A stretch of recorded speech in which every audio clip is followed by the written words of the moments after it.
할렐루야.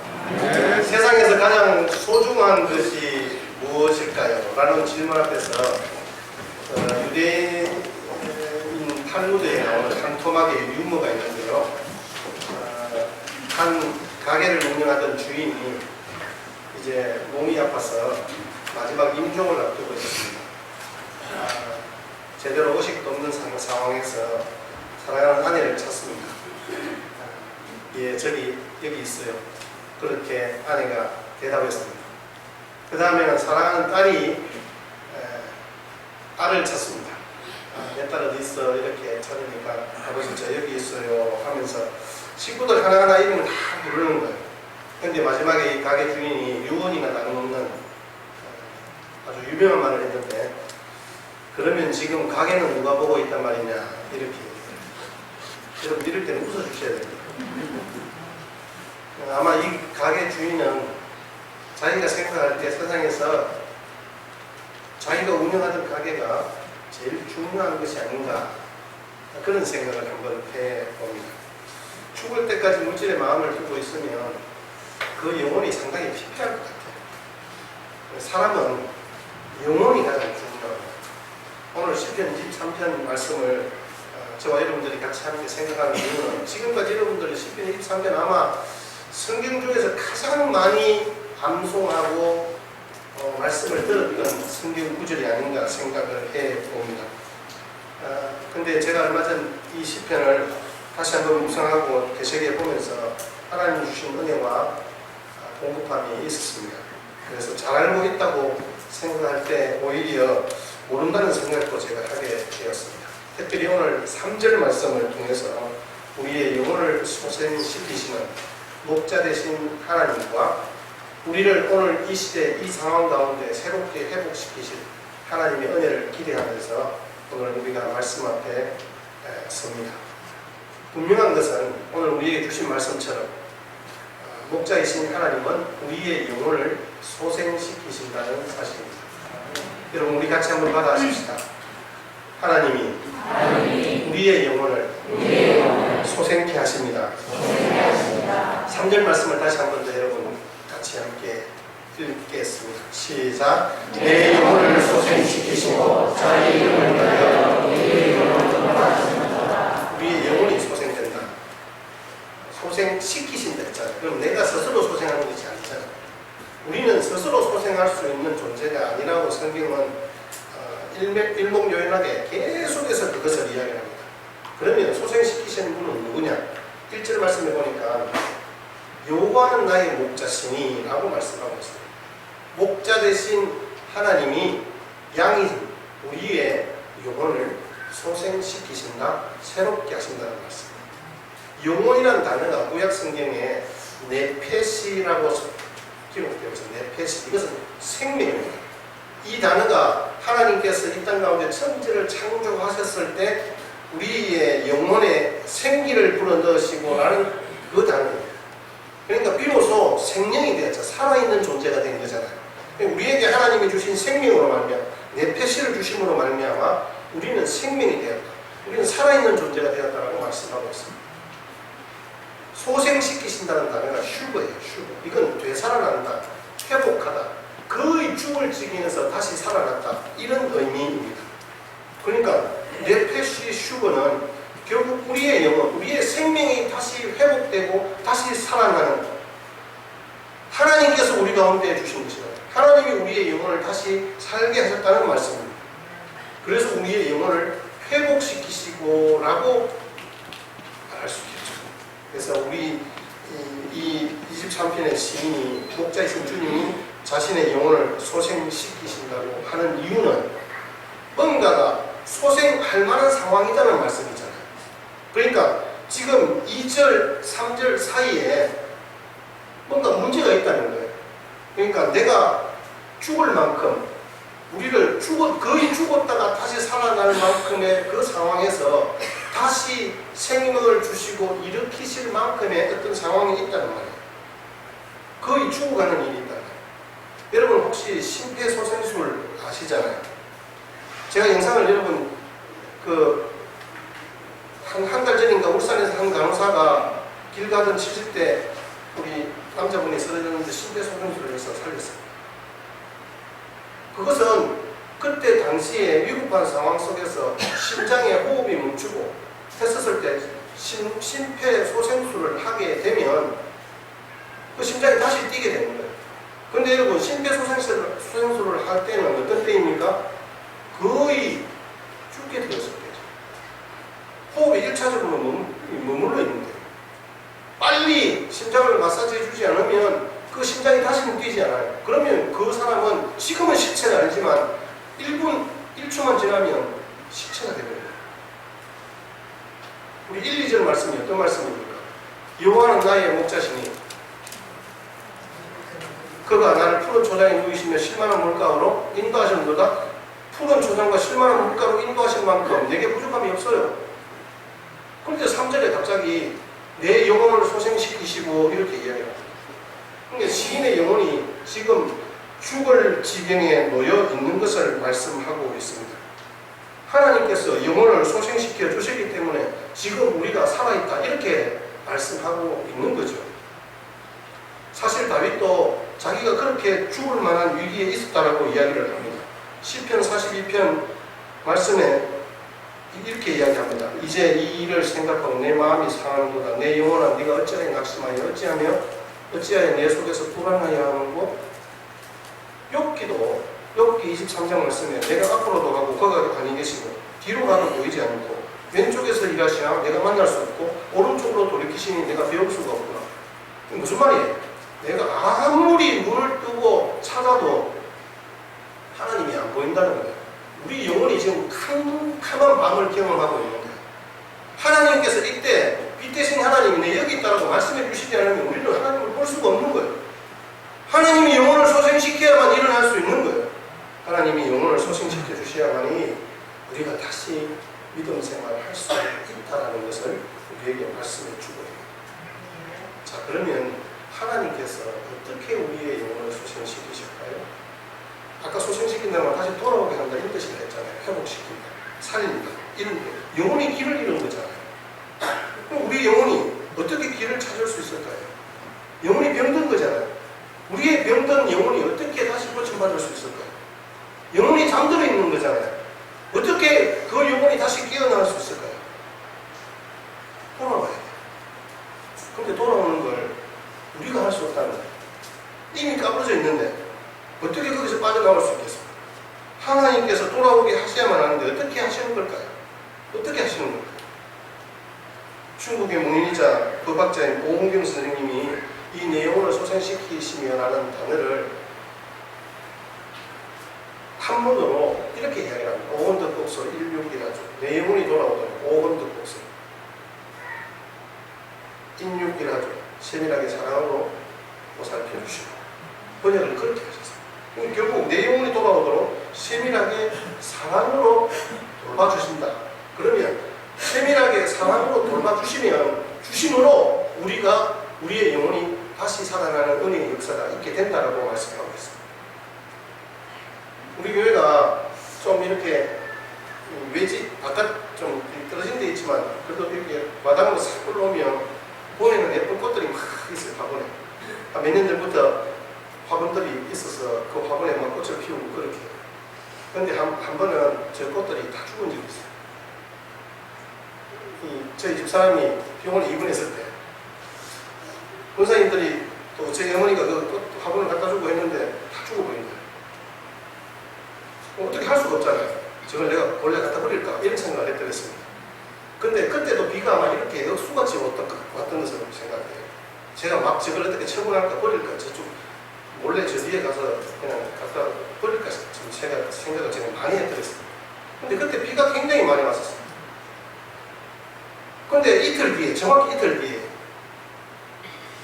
다시 꽃이 싹 올라오는 거예요. 쌀이 나는 것 같이 보이는 거예요.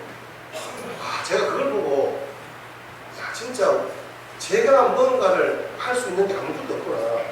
내가 원래 국회의원 실력도 없고 물론 잘 하지도 못하지만 하나님께서는 그냥 비 한 번 쏟아붓게 하심으로 우리는 지겹잖아. 이런 장마가 계속되면 뭐 싫잖아요. 그런데 하나님은 이 일을 통하여서 그 생명이 살아나는 세밀한 돌보심으로 그 아름다운 꽃들을 가꾸십니다. 이 자연만물을 그렇게 가꾸십니다. 하나님께서 그러한 사랑으로, 세밀한 사랑으로 우리를 보살펴 주십니다. 그런데 하나님께서 특별히 이 시편 말씀에 그 세밀한 사랑을 어떻게 우리에게 보여주시는가가 오늘 4절 말씀입니다. 자, 오늘 우리 4절 말씀을 3절과 같이 연이어서 같이 함께 생각해 보심으로 여러분들이 정말 하나님께서 나를 이렇게 인도하시고 세밀한 사랑으로 보살펴서 우리의 영혼을 소생케 하셨구나라는 것들을 경험하는 복된 시간이 되었으면 좋겠습니다. 자, 4절 말씀을 같이 함께 읽겠습니다. 시작. 내가 사랑의 음침한 곳에 거주하시려고 배를 이루어져야 그래서 나와 하시니라 주의 사랑이와 그리가 나를 하시니라. 넘어지고 쓰러진 사망의 음침한 골짜기에서 다시 일으켜 세우심으로 우리의 영혼을 소생케 하십니다. 사망의 음침한 골짜기 같은 위기가 지금 이 시인의 삶에 닥쳐왔다는 말이죠. 사망의 음침한 골짜기는 죽을 정도로 힘들고 어려운 상황을 이야기를 합니다. 그렇게 될 때 우리는 어떻게 해요? 두려워요. 그래서 낙심해요. 포기해요. 절망하고 모든 것들을 손을 내려놓습니다. 그런데 그때 목자이신 주님은 함께 하셔서 우리를 지팡이와 막대기로 오히려 안위하신다고 말씀하고 있습니다. 아프리카 동부 지역에서 선교하는 선교사님의 자녀로 태어났고 캐나다에서 토양학을 전공한 필립 켈러 목사님이 계십니다. 이 필립 켈러가 약 8년을 목동 생활을 했습니다. 그래서 양과 목자의 관계가 어떤가를 이분이 잘 알고 있는 거예요. 그 배경을 잘 알고 있는 거예요. 그래서 책 제목도 양과 목자라는 제목으로 썼어요. 30년간 장기 베스트셀러 였습니다. 그런데 이분의 경험을 볼 때 이분이 사진 기자기도 하거든요. 그러니까 예민한 관찰이 있는 거예요. 시편 23편을 새로운 시각으로 이끌었다 이런 표현을 했습니다. 우리 목사님들이 사실 설교할 때 저 책을 많이 참고를 합니다. 이 책을 통해서 우리를 향한 하나님의 감동적인 돌보심과 끝없는 노력이 어떠한가를 이 책에서 아주 세밀하게 잘 표현하고 있습니다. 목자였을 때 경험을 볼 때 보면 목자들이 여름이 되면 이제 양을 이끌고 멀리 양치로 나갑니다. 막무를 합니다. 그럼 날이 추워지면 이제 겨울이 되고 하면 양들을 다시 이끌고 저지대인 목장으로 돌아온다고 합니다. 근데 이 고지대에서 저지대로 우리가 특별히 골짜기를 지나는 거예요. 구름을 지나면서 양들이 많이 넘어지고 자빠지는 거예요. 이곳에는 절벽이 있기 때문에 바람이 불면 바위나 흙이 쏟아질 수도 있고 양들이 거기에서 굉장히 겁을 낸다는 거예요. 조금만 우르릉 소리가 나면 양들은 그냥 도망만 가는 거예요. 어디로 가는지도 제대로 모르면서 보이지도 않으니까. 어쨌든 우여곡절 끝에 이 골짜기를 지나는 가운데 목자는 양들과 푸르고 넓은 초당에서 느끼지 못했던 그 목자의 세밀한 돌보심을 받는 거예요. 그래서 이 목자와의 어떤 스킨십을 통해서 더없이 가까워지는 시간이 사망의 음침한 골짜기를 지날 때라도 했던 이 시인의 고백이 이 양과 목자라는 책에서 필리케르 목사님이 절대적으로 경험한 내용입니다. 그래서 우리가 신앙생활을 하는 가운데 하나님과 더욱 가까워지는 시간이 언제일까 하는 것입니다. 사실 이 부분들을 우리가 보면 실제로 대부분은 내가 평안할 때다, 내가 쉴만한 물가에 있을 때다, 푸른 초장에 있을 때다 라고 사람들은 대답합니다. 아닙니다. 내가 정말 주님과 가까워질 때 주님이 나와 함께 있을 때 제일 안전한 거예요. 모든 것이 완벽하게 준비되었을 때 하나님을 더 잘 믿을 것이라 판단되지만 아니에요. 이건 우리의 문제예요. 우리가 하나님과 더욱 가까워질 수 있는 때는 양과 목자가 함께 골짜기를 지날 때예요. 제일 가까워요. 왜냐하면 그때 초긴장인 것이 없잖아요. 양이 혹시나 이 상황에서 겁을 내고 자기 혼자 주전량을 치지 않을까? 이 양들이 넘어지지 않을까? 이 양들이 다치지 않을까? 이 목자는 그 양들을 돌보는 데 있어서 정말 초집중하고 있는 거예요. 여러분 우리나라가 영적으로 부흥하고 뜨거웠을 때가 언제입니까? 잘 사는 지금입니까? 사실 우리 잘 아시잖아요. 60년대 70년대 전쟁 경험하고 나서 정말 힘들고 어려웠을 때 하나님께서 이 나라 이 민족을 사랑하시고 도와주셔서 하나님의 교회들을 부흥케 하셨고 기도하는 하나님의 백성들로 말미암아 하나님의 은혜의 역사가 무엇인지를 경험케 하셨고 그 놀라운 기적의 그 순간들을 우리 어르신들은 다 알잖아요. 이 4절 14절 말씀을요, 쉬운 성경에는 이렇게 기록하고 있습니다. 같이 함께 읽겠습니다. 시작. 내가 음산한 죽음의 골짜기를 지나가게 된다 하더라도 나는 겁나지 않습니다. 그것은 주님께서 나와 함께 계시기 때문입니다. 주님의 마음과 적합한 나를 그 모든 것은 주님이 나와 함께 하시기 때문에 음산한 죽음의 골짜기를 지나가게 된다 하더라도 나는 겁나지 않아요. 여기에 나라는 단어가 10편, 23편이 짧잖아요. 6절까지 밖에 안 되는데 나라는 단어가 15번이 나옵니다. 이 신학자들의 이 10편의 배경에 대해서 지금 다윗이 압살롬에게 쫓기는 그 상황입니다. 아히도벨의 모략으로 공경에 처했을 때 아들에게 쫓기는 아버지 여러분 어때요? 한번 생각해보세요. 뭘 하고 싶겠어요? 아들에게 쫓기는 거예요. 여러분 쫓기는 그냥 술래잡기 놀이하는 게 아니라 아들이 아버지 죽이려고 쫓아오는 상황이었어요. 사울이 다윗의 전왕이었던 사울이 그렇게 쫓아다니고 괴롭힐 때는 그래도 나름의 삶의 의미가 있었어요. 하나님께서 내게 주신 약속이고 이 나라 이 민족이 하나님의 손 위에 바르게 세워야 된다는 사명감이 있었어요. 그런데 지금 아들이 자기를 죽이려고 할 때 자기가 도망간다? 이런 비참한 상황이 어디에 있습니까? 다윗이 그런 오랜 세월을 함께 했던 아들과 친구로부터 생명의 위협을 받고 인생의 골짜기를 지나는 자신과 함께하는 그 목자 되신 하나님을 오늘 이 부분에 고백하고 있는 거예요. 자, 그러기에 이 시편 23편의 느낌은 우리가 볼 때는 참 문과적이고 서정적이고 그 의미는 시련과 고난 속에서 끝까지 믿음 지키고 다윗, 하나님을 의지하는 다윗의 어떤 기도이고 결단이고 간증이시라고 볼 수 있습니다. 그러나 이 시편을 기록하고 있는 다윗 자신의 정작 자신의 모습은 정말 비참한 상황이었어요. 근데 여러분 지금 이 상황이 다윗은 가장 하나님과 가까웠던 때라고 고백합니다. 해풍을 맞고 자란 깻잎에 향이 찡하듯이 인생의 골짜기에서 기록했기 때문에 오랜 세월을 지내면서 정말 삶이 어렵고 힘든 자리에 있는 사람들, 외로움 속에 있는 자들, 그리고 조용히 골방에서 홀로 눈물 흘리는 자에게 가장 애송받는 시가 바로 이 23편이죠. 여기에 담겨진 하나님의 은혜와 손길들을 우리의 모든 외롭고 소외된 영혼들, 고군분투하는 자들에게 위로하시는 하나님의 음성으로 들려지기 때문에 그렇습니다. 그렇다면 이 양에게 있어서 사망의 음침한 골짜기 같은 상황은 어떤 상황일까요? 양에게 있어서, 먼저 양에게 있어서 우리 한번 보십시오. 양은 사망의 음침한 골짜기 같은 상황이 뭐예요? 다윗이 지금 제가 말씀드렸지만 2절과 3절 사이에 기록되지 않았을 뿐 그런 일이 분명히 발생하고 있는 것은 틀림이 없습니다. 다윗이 생각할 때 양들의 음침한 골짜기와 절망과 낙심의 순간들이 어디 있을까? 그건 바로 양들이 무너졌을 때입니다. 양들이 넘어졌을 때입니다. 아니, 양들이 뒤집혀졌을 때입니다. 여러분 사진을 한번 보시면 지금 양이 넘어져서 쓰러져 있어요. 근데 여러분 양들이 쓰러지고 넘어진 저 상황을 한번 보세요. 우리 같으면 그냥 이렇게 한 바퀴 굴으면 금방 일어날 수 있을 것 같죠. 양은 그게 안 된답니다. 제가 양을 안 먹이봐서는 잘 몰라요. 양은 한 번 넘어지면 지금 허둥대다가 저 상태에서 한 10분만 지나면 죽는데요. 양의 등이 어떤 이유로든 양의 등이 땅에 닿으면 스스로 일어날 수 없는 거예요. 그러니까 양이 할 수 있는 일이라는 것은 자기가 지금 공포에 질려서 손발을 넘어졌거든요. 그러면서 목자만 알아들을 수 있는 울부짖음을 하는 거예요. 그러다 보니까 대식임진하는 그 배에 가스가 차고 사지에 혈액순환이 안 되고 그 상태로 죽을 수밖에 없는 거죠. 이 필립 켈러 목사님이 책에서 이 양들이 왜 넘어질까요?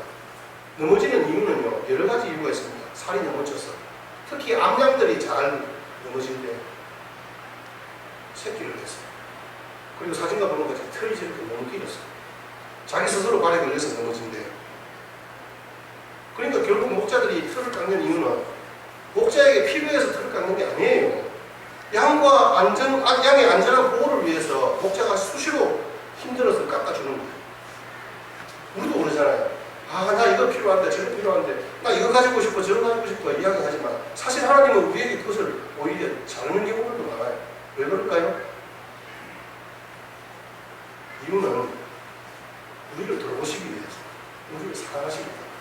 하나님의 세밀한 사랑이 우리를 돌보심으로 우리의 영혼을 소생케 하시는 하나님의 은혜가 바로 이 목자가 양을 돌보는 데 있다라는 것이죠. 그리고 양을 계속해서 이동시키잖아요. 양을 이동시키는 이유는 양들에게 배불리 먹이는 것, 목자가 제일 하고 싶죠. 그런데 양들이 그렇게 하는 이유는, 계속해서 이동시키는 이유는 양이 유일한 장점이 잘 먹는 거예요.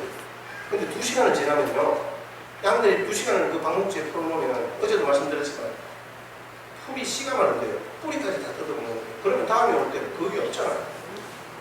양들을 위해서 이동을 하는 거예요. 그래서 이동을 하면서 지팡이와 막대기로 양들을 툭툭 치면서 숫자를 계속해서 세보는 거예요. 하나, 둘, 셋, 넷. 이게 거의 30분마다 한 번씩 세보는 거예요. 왜냐하면 어디에 언제 넘어졌을지 모르니까. 목자의 임무는 그렇게 매일같이 양들의 숫자를 세면서 뒤집힌 양들이 없는가 살피는 거예요. 이 목자가 뒤집힌 양들을 발견하자마자 일으켜 세우면서 아까 보셨던 것처럼 우리가 위급한 순간에 심폐소생술을 하듯이 동일하게 목자도 그 양들의 배를 만져줘요. 가스 찬 것을 빼주기도 하고요. 그렇게 혈액순환을 돕습니다. 그 다음 편하게 쉬게 하여서 그를 소생시키시는 거죠.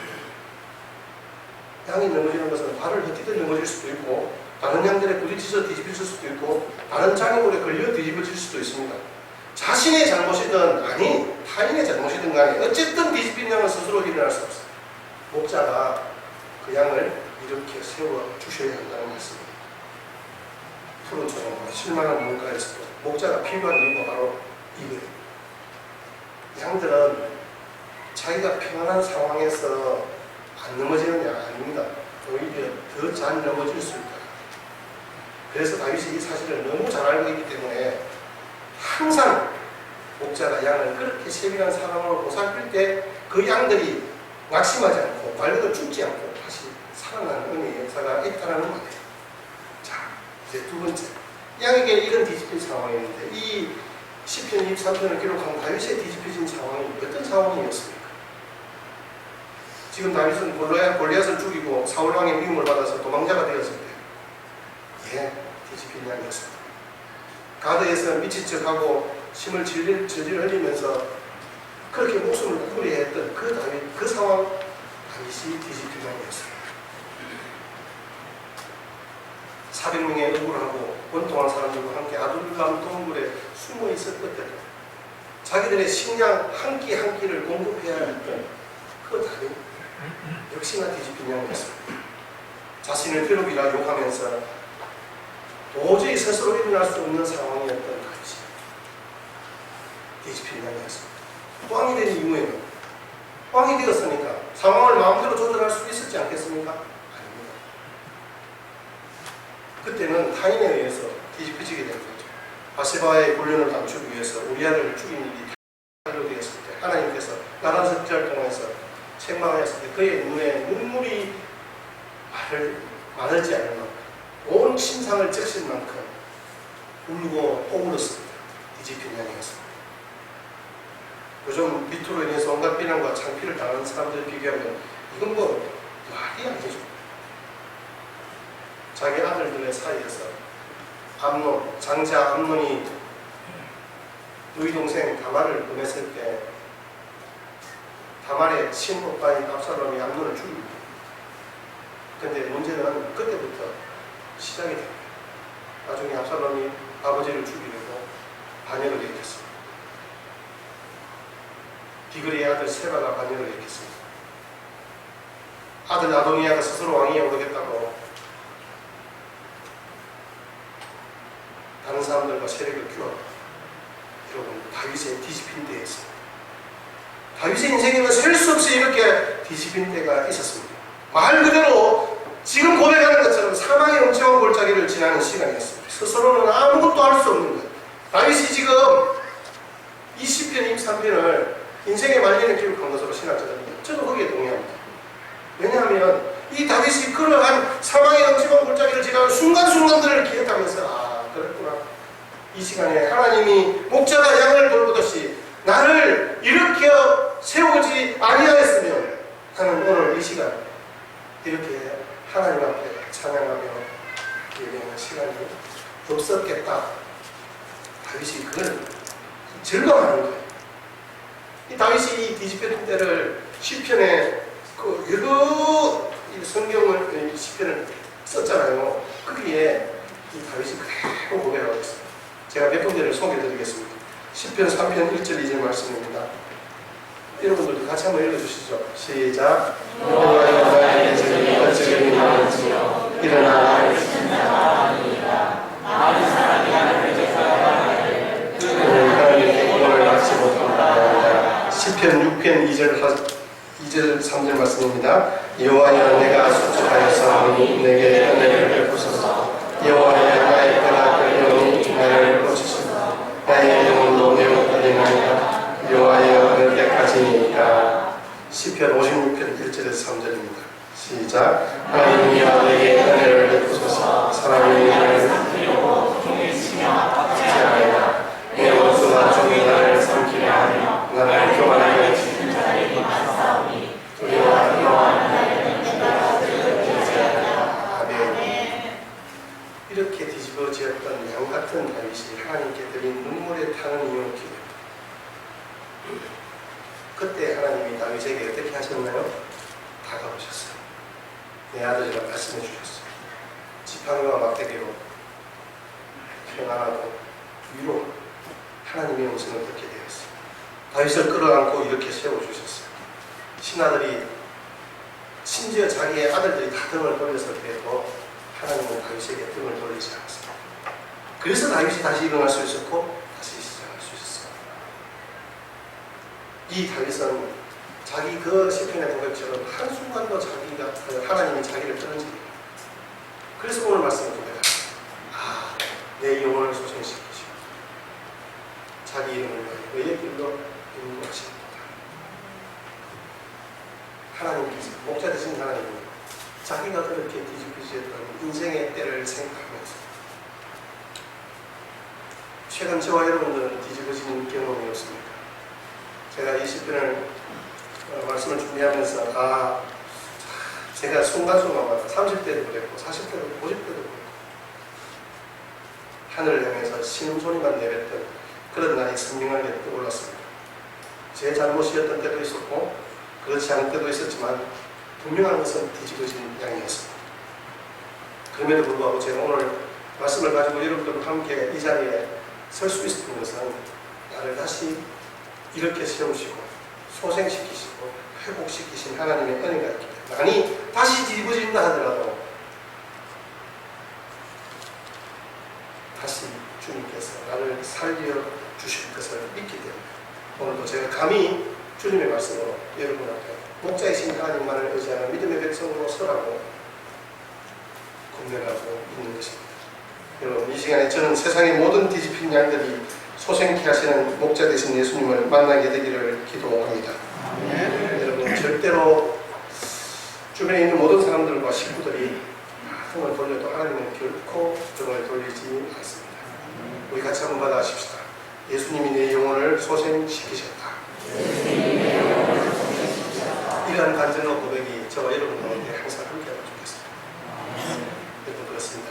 양은 소생함을 받아야 됩니다.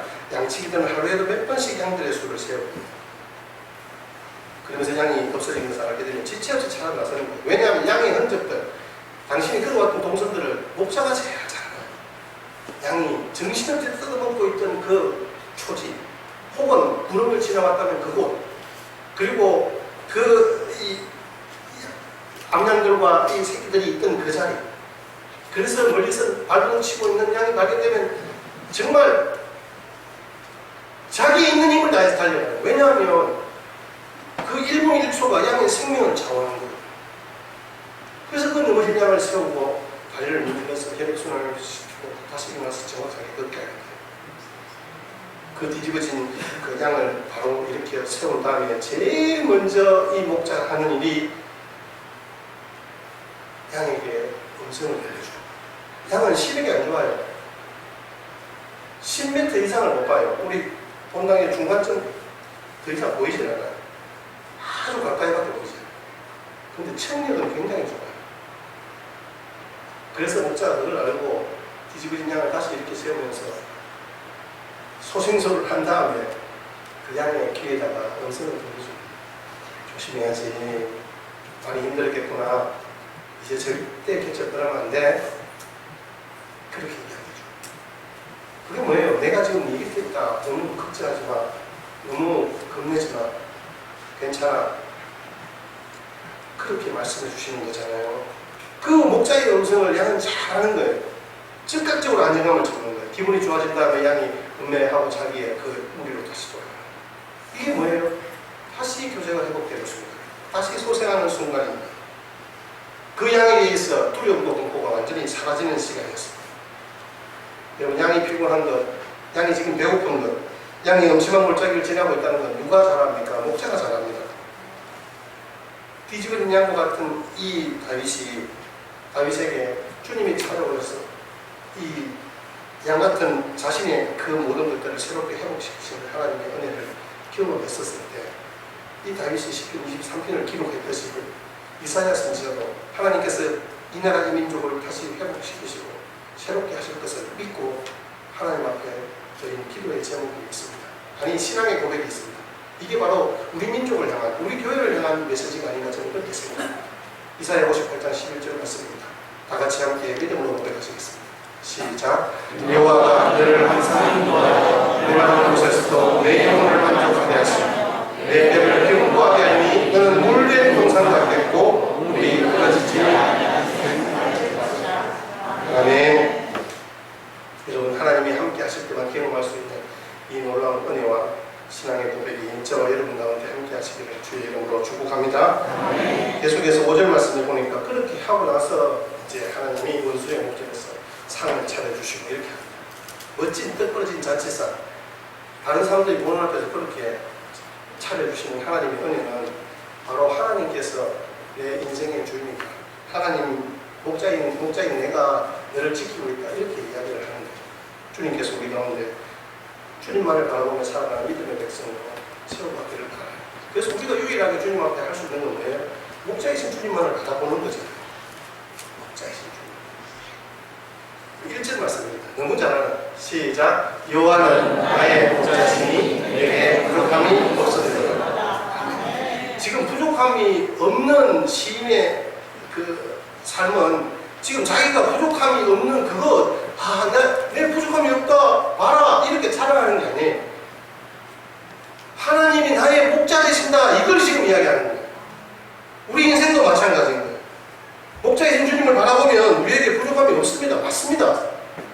근데 우리가 지금 기억해야 하는 것은 나는 지금 여전히 사망의 영적인 골짜기를 지나고 있잖아요. 이 상황 속에서 우리는 어떻게 해야 되냐 말이에요. 목자이신 주님을 바라보면 주님이 우리를 세밀하게 사랑으로 살펴서 우리를 다시 회복시키시고 소생케 하신다는 사실, 이 사실들이 우리의 입술을 통해서 계속 고백되어질 때 주님이 우리에게 말씀하신 것처럼 생명의 회복이 있게 되는 거죠. 왜 그래요? 요한복음에 예수님이 뭐라고? 내가 생명의 떡이다 했잖아요. 내게 온다면 결코 줄이지 않는다 했어요. 나는 생수다, 생수. 결코 목마르지 아니할 거다. 인쇄소에서 우리 목사님에게 전화가 다 걸려왔습니다. 교회 주보를 인쇄하려는데 설교 제목이 빠져 있는 거예요. 그런가요? 제목은 여호와는 내 목자신입니다. 이렇게 이야기하니까 그 그 주보를 제작하는 인쇄소가 조금 이상한 거예요. 왜냐하면 평소에 목사님이 설교 제목을 좀 길게 하는 편이에요. 저도 길게 할 때가 있잖아요. 이 목사님 특별히 좀 길게 하시는 목사님이에요. 목사님 한 번만 더 말씀해 달라고 그렇게 요청을 했습니다. 그러니까 목사님이 여호와는 내 목자시니 네 그거면 됩니다. 이렇게 이야기했어요. 그러니까 인쇄소에는 어떻게 기록했을까요? 제목을? 주보를 아침에 봤는데 목사님이 주보를 인쇄소에 가져왔는데 보니까 여호와는 내 목자시니 그거면 됩니다.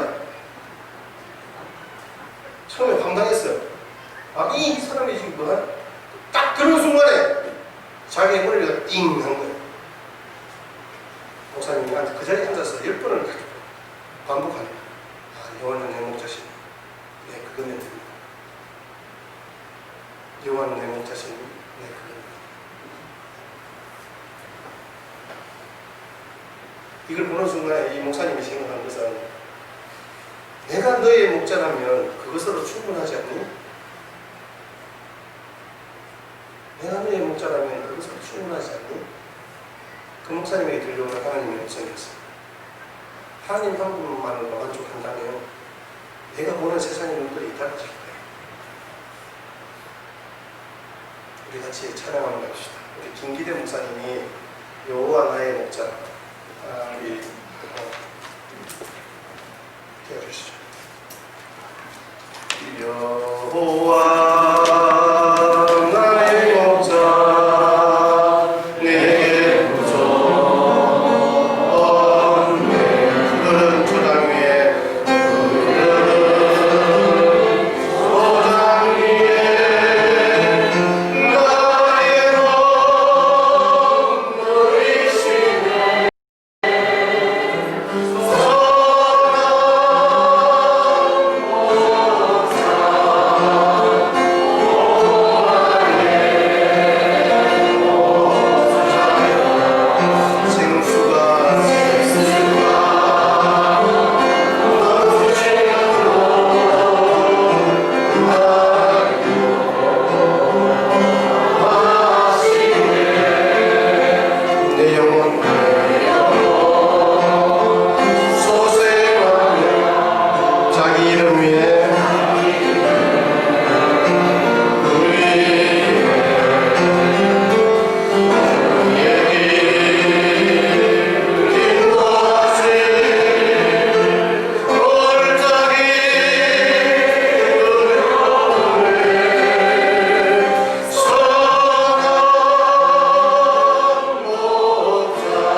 목자이신 하나님이 이 쓰러져가는 시대적 상황과 인생의 걸음을 다시 일으켜 세워주실 줄 믿습니다. 우리 저와 여러분들의 영혼과 우리 교회를 다시 회복시켜 부흥의 반열에 세워주실 줄 믿습니다.